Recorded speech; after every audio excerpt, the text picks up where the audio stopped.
Hey guys, the other day while driving my Jetta, my driver's side window just totally dropped. Took the door panel off and took a look and basically saw that the window lift rail rusted and basically broke apart. Let me show you what it looks like. So basically right now I just have it sitting on top, but you can see here that it rusted here and it just came off of that piece and it basically just fell off.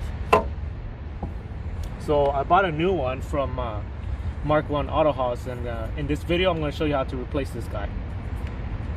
So all you have to do is remove these two 10mm nuts. It'll take this piece off. Since my piece is already broken into two pieces, that'll take off this piece, and then we're going to have to try and remove this piece that holds the window off of the window. After that, we will first put the new piece and align it just like how it's already aligned there, and then just bolted it in back with the two 10mm bolt there. Alright, so let's get to it.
Alright, so just finished the install.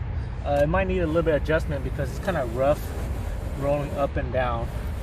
But in general, that's how you basically install it. Just these two screws and then mounting the rail onto the window. But it's good for now. Gonna probably adjust it later. So that's how you install the window lift rail on a MK1 Jetta. Don't forget to hit that subscribe button for more videos. Make sure you like the video if this was a helpful guide for you. Thanks for watching this video, guys. I'll see you guys in the next video.